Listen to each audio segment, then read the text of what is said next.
You must be born again. Perhaps you already knew that. Perhaps what you did not know that you cannot do anything about it. Ask yourself the question, did you have anything to do with your natural birth? This is the conversation that Jesus had with Nicodemus, telling him that he must be born again. He cannot see the kingdom of heaven. This theologian came to Jesus at night for a private meeting. And Jesus warned him, surely, surely I say unto you, he picks it up in John chapter 3, verse 3. Surely, surely I say unto you, unless you are born again, you cannot see the kingdom of God. Nicodemus said to him, how can a man be born again when he is old? Can he enter a second time into his mother's womb and be born? Jesus answered him, surely, surely I say unto you, unless one is born of the water and the Spirit, he cannot enter the kingdom of God. That which is born of the flesh is flesh. That which is born of the Spirit is spirit. Do not marvel that I say that you must be born again. The wind blows where it may, and you hear the sound of it,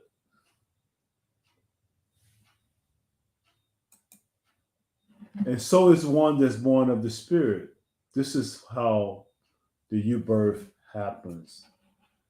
We cannot how it happened and when it happened. We are not in control of it. To illustrate this, John 6:63 says this, the Spirit is give life, the flesh profits nothing.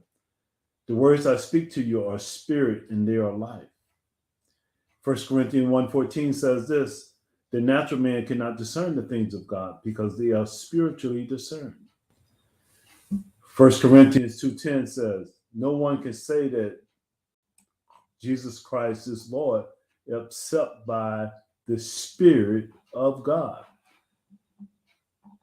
Goes on to say, if the Spirit of him that risen Christ from the dead dwells in you, he that risen Christ from the dead will quicken your mortal body through the Spirit that dwells in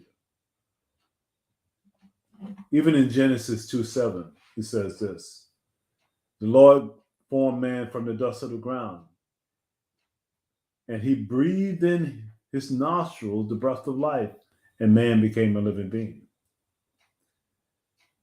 Just as Adam that was risen from the dead, and just as was it in creation, no man can do anything without the Spirit of God. In creation, in physical life, in spiritual life, in resurrection life, we are all subject to the sovereignty of God to regenerate us and to give us life. Regeneration, being born again, precedes faith. We cannot operate faith until we are regenerated, until we are born again. There's no one can do anything. We are at the mercy of a sovereign, a loving, a compassionate God. And we ourselves cannot do anything. We must cry out for mercy. And if you are regenerated this time, if you have been born again, if there are people in your lives, and we all have them, they are unregenerated, they are unrepentant, they are dead in their trespasses and sins, they are natural, perhaps they are prospering in life, but they are dead. And they cannot perceive, they cannot understand, they cannot embrace the love of God. So you, my brothers and sisters that are regenerated, that have the grace of God, you must cry out for the mercy of God, that God would have mercy upon them. Because God said, I have mercy upon whom I have mercy upon. I would have compassion on whom I would have compassion upon. Perhaps if we were petition heaven on the behalf of our earthly brothers and sisters, that they may become to light and experience the grace and the mercy of God.